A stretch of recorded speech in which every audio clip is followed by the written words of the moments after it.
Halo semuanya, Assalamualaikum warahmatullahi wabarakatuh. Perkenalkan, nama saya Budi Mandra Harahap. Di sini saya ingin berbagi terkait materi yang sudah saya pelajari ketika saya berada di bangku sekolah, jadi di level universitas. Ya, saya hanya ingin berbagi dan mudah-mudahan apa yang saya sampaikan gitu bisa bermanfaat untuk kalian semua. Nah, seperti itu. Nah, karena background saya itu dari teknologi industri pertanian, mungkin materi-materi yang akan saya sampaikan yang berkaitan tentang industri pertanian. Tapi tidak menutup kemungkinan juga misalnya kalian dari program studi teknik kimia, program studi teknologi pangan ataupun dari kimia dan biokimia ingin mempelajari materi-materi yang saya sampaikan. Karena materi yang saya sampaikan ini sangatlah general ya, mungkin contoh-contohnya mungkin dari agroindustri tapi juga terkadang untuk yang levelnya basic misalnya saya menggunakan materi yang general gitu ya, yang general yang bisa digunakan untuk program studi manapun seperti itu. Nah, untuk materi yang pertama saya ingin berbagi tentang kinetika enzimatis karena background saya sebetulnya dari bioproses. Jadi kinetika enzimatis ini merupakan salah satu inti dari materi teknik bioproses ya. Nah, untuk satu video ini saya akan mengenerate-nya untuk membaginya menjadi beberapa video.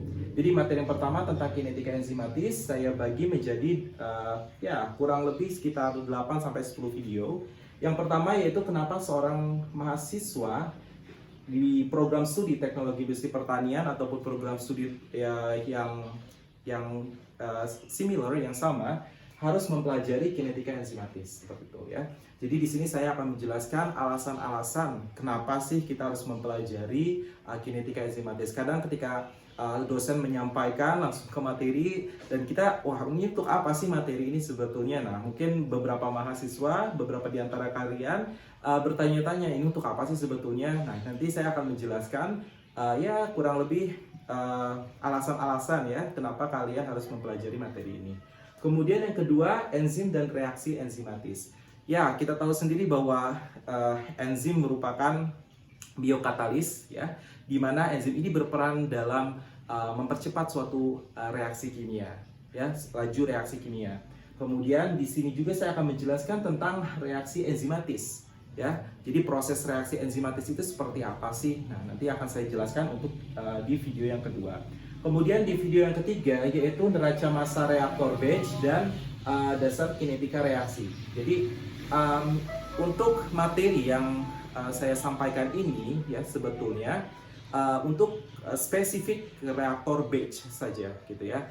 Jadi untuk model reaktor batch. Maka dari itu untuk materi yang ketiga di sini saya hanya ingin menjelaskan tentang neraca massa reaktor batch. Jadi kalian harus tahu dulu basic dari neraca massa reaktor batch. Kemudian di sini saya akan menyampaikan juga tentang dasar kinetika reaksi. Karena jika kalian belum mengenal gitu ya tentang neraca massa reaktor batch dan dasar kinetika reaksi, itu akan kesulitan untuk video-video yang selanjutnya. Maka dari itu sebagai pengantar saya menambahkan di video nomor 3 itu yaitu tentang neraca massa reaktor batch dan dasar kinetika reaksi. Kemudian yang keempat, nah ini ada salah satu model yang sangat common gitu ya untuk kinetika enzimatis yaitu model Michaelis-Menten ya, model Michaelis-Menten.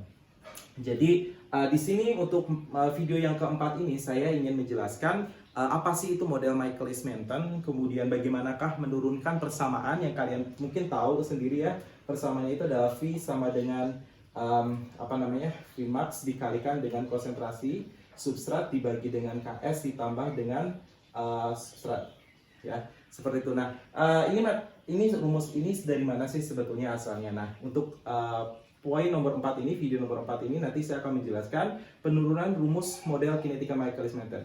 Nah, untuk materinya saya bagi-bagi lagi menjadi 3 materi. Di sini yang pertama atau 3 video. Yang pertama adalah model kinetika Michaelis-Menten saturation kinetics. Jadi itu terkait apa sih model Michaelis-Menten gitu ya. Jadi ya gambaran umum lah terkait model tersebut. Kemudian yang kedua rapid equilibrium assumption. Jadi ada 2 asumsi dalam menurunkan rumus dari Michaelis-Menten itu sendiri. Nah, kemudian yang ketiga equation steady state assumption. Jadi ada 2 ya. ada yang rapid equilibrium, ada yang quasi steady state. Nah, kemudian yang kelima di sini penentuan parameter laju reaksi enzimatis. Jadi kita akan menentukan bagaimanakah cara menentukan nilai Km, kemudian nilai Vm. Apa itu Km? Km itu adalah substrat ketika laju reaksinya itu pada setengah dari laju reaksi maksimum. Ya, nanti kita akan saya akan menjelaskan lebih detail lagi. Kita akan berdiskusi lebih detail lagi tentang apa itu Km dan Vm, dan interpretasi dari Km dan Vm itu sebetulnya untuk apa sih. Nah, itu nanti ada di poin nomor 5 di subbab 5. Nah, kemudian yang keenam tentang allosteric enzymes dan model inhibisi. Jadi ini untuk pengembangan lagi untuk model Michaelis-Menten. Jadi enzim itu sendiri sebetulnya ya, dia memiliki sisi aktif. Nah, ternyata dia juga bisa mengikat molekul-molekul lain yang mungkin contohnya adalah yang analog dengan substratnya, misalnya seperti itu. Nah, sehingga dia bisa menurunkan performance atau menurunkan aktivitas dari si enzim itu sendiri. Nah, itu yang kita sebut sebagai allosteric enzymes. Jadi enzim itu bisa mengikat selain molekul substratnya, gitu ya, pada sisi aktifnya. Jadi ada sisi-sisi lainnya yang bisa mengikat molekul-molekul lain sehingga bisa menurunkan ataupun meningkatkan aktivitas dari si enzim itu sendiri.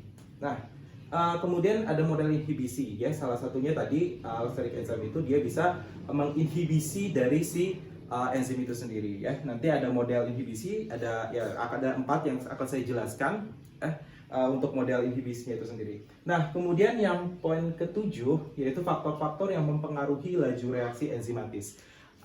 Jadi sebetulnya laju reaksi ini dipengaruhi oleh beberapa faktor. Contohnya apa? Contohnya adalah temperatur. Kita tahu bahwa teori Arrhenius, ya, hukum Arrhenius, bahwa ketika kita menaikkan temperatur, ya, maka laju reaksi dia akan meningkat juga. Nah, tetapi masalahnya adalah enzim ini adalah protein. Nah, maka dari itu di sini kita akan membahas tentang beberapa faktor yang yang mempengaruhi kinetika reaksi enzimatis seperti itu, ya.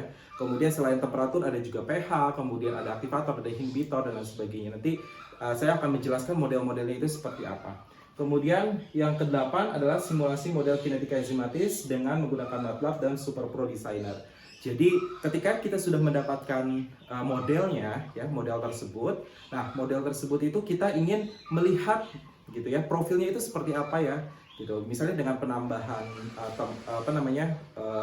substrat, bagaimanakah profil dari laju reaksinya, ya. Nanti kita akan simulasikan dengan menggunakan MATLAB dan SuperPro Designer juga. Sebetulnya SuperPro Designer ini digunakan untuk proses desain, tetapi bisa juga kita gunakan untuk istilahnya plotting dari model tersebut. Misalnya ada sebuah model, kemudian nanti ada nilai Km dan Vm, kemudian kita kasih batas substratnya dari sekian sampai sekian, bagaimanakah profil dari laju reaksinya. Nanti kita bisa menggunakan MATLAB ataupun bisa menggunakan SuperPro Designer. Ya, mungkin seperti itu saja untuk video yang pertama. Ini adalah video pengantar. Jadi jika kalian tertarik untuk melihat video-video selanjutnya, ya, khususnya yang pertama sampai yang ke-8, maka dari itu silahkan lihat video yang selanjutnya. Kalau misalnya tidak ada, mungkin cukup sekian saja pengantar dari saya. Silakan jika di antara kalian ada yang ingin mempelajari lebih dalam lagi tentang kinetika enzimatis, mungkin bisa melihat video selanjutnya. Baik, terima kasih. Wassalamualaikum warahmatullahi wabarakatuh.